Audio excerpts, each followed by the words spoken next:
We are live here on Michigan Avenue in front of the Curtis Mansion in Davenport House with Saline City Council member Dean Girbach, one of 6 council members to vote yes on a goodwill agreement to purchase this property behind you here. Correct. Tell me a little bit about how this, well, first of all, tell me why you think this could be good for the city. I think one of the things that we've all been, as long as I've lived in this town, is concerned of what would happen with this home, you know, in the future, and could we preserve it for not only the posterity of our community, but actually I see it as being one of the key landmarks. When you come into Saline, people will always talk about this home. Mm-hmm. And at this time, this type of building and the ability to add to our green space and make it a community area and everything that individuals have been asking for in our town is one of the reasons why I think this would be an excellent acquisition for us. It does need to be discussed in terms of how we would sustain it, but as you see what's happened in Dexter, they had a $500,000 grant to help renovate that building. There is a lot of money out there to support these type of things. Unfortunately for us, the Curtis family has maintained this home extremely well. Yes. And from that perspective, that's one of the benefits. And we know it's going to be a challenge for us, but I think it's a challenge that many of us in the community, and even the responses that I've seen already on Saline Post and other individuals, feel that this is a good move, but we've got to be very cautious and determine how we can keep it and not overburden the taxpayers. So you mentioned a couple things. I think Mayor Merle mentioned a few things. What are some of the ways you can see if the city ends up buying this thing, the ways this might be used by the community? A number of things. The house could potentially be used for a restaurant or a wedding venue. Even the Curtis family was assessing that in terms of how they were going to potentially offer this to the public. And it could be used for a park. We've all wanted a green space. It's a large area for which it's centralized to our town and community, which is walkable. It's attainable through, just coming here. We have parking on the side streets, all of that. It could be used for weddings. It could be used, again, as I said, as a restaurant, potentially a museum combination. There's a number of things that we can consider. Wedding venues, I mean, even the open green space could be rented out for events and family reunions or any type of those events. Could it be something where just people walk through a park where people just walk through and I think that's one of the walk through and take pictures. It'll be a little loud when people walk like through. That? I agree. This would be such an incredible park just to evaluate. I mean, look at the homes across the street from it. All of this is our historic neighborhood and identity, of which is peaceful. That's what you want to see. It attracts people to bring individuals here. Of course, we all want to make this as one of our premier areas. It's like the farm, it's like the depot, but it's like all of our parks. It's something that people come to and find their leisure time, or even just enjoy, getting back to their own mental health. All right, I'm an ambulance chaser by nature here. Let's let it go by. Woo! Boy, I mean, I don't know if we can look over there, but take a look at all that property, and it sounds like one of the things everybody's a little bit worried about is potentially development. Yeah, it's true. It is not in a historic district. It's not preserved or protected at this point, and that's one of the concerns that the city has. And looking at, as we've done with the Ford School and even the farm and some of those, it's the idea, how can you preserve this, and determining what's the best way to use it for other purposes, commercial or whatever else. I think for the family's sake, they've been the trustees of this for forever, and they'd like to see that continue as much as we would. It's one of those things that when I knew nothing about Saline, but I would drive through it, it was always one of the first things that stuck out with me. It was always one of the things that made me wonder, what's this all about? What's going on in this town? And then, but since I've gotten to know Saline, and now since I've lived here, it's something that I never think about. Like, you just drive by all the time without ever...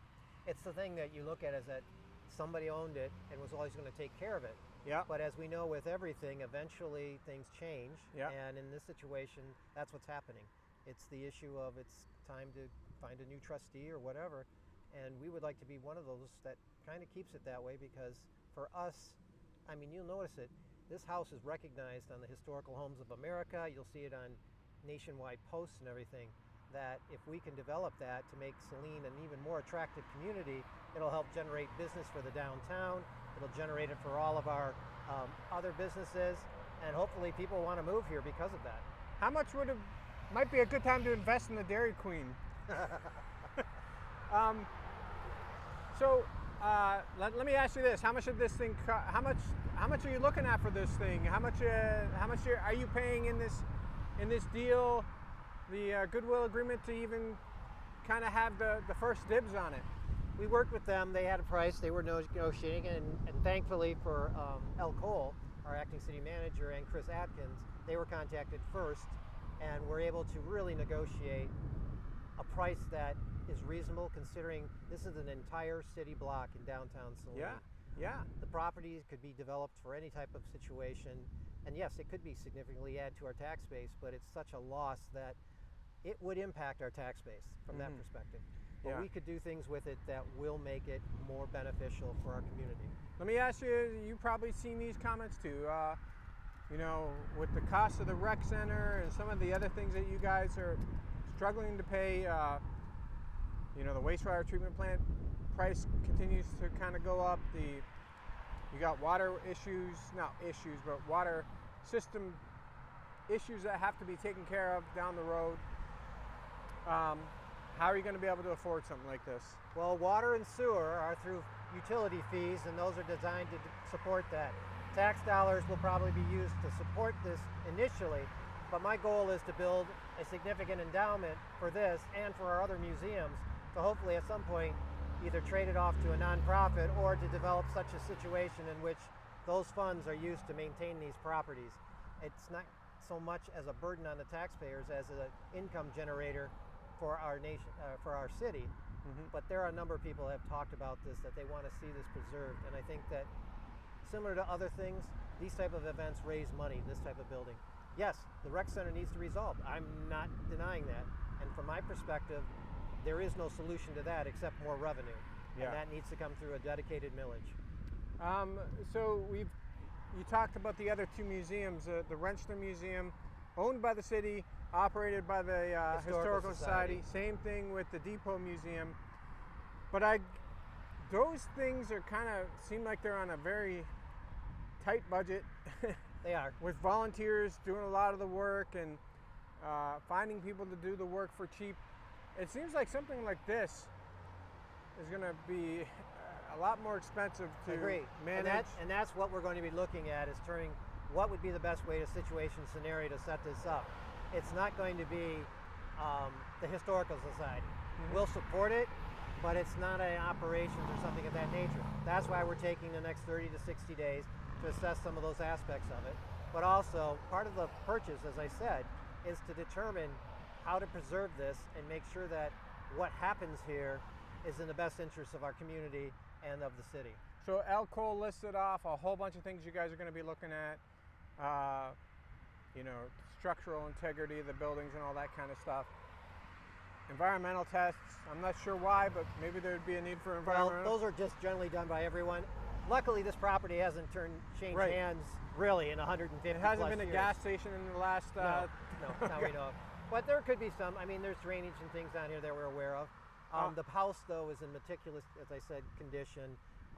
It's been maintained. Mary Richards did an amazing job in the late aughts, early teens of restoring the side of the house, the roof, even the carriage houses. So it's not like we're buying an old home. How long do you think this process is going to take to examine whether or not this is feasible for the city? Probably about 45 to 60 days. Yeah. If we need a little extra time, we'll ask. It's really trying to see, are there any really big red flags or concerns on this outside of the determining how to maintain it, should we decide to go forward. All right, I appreciate it. Thank you very much, Dean. Anything else you want to say? No, I'm just glad that we've had this opportunity, and the Curtis family having the willingness and, you know, just the ability to give us this chance to really preserve it. All right, hopefully these mics shielded us a little bit from the wind and the trucks. We'll see. Okay. All right, thanks, bye-bye. Jan.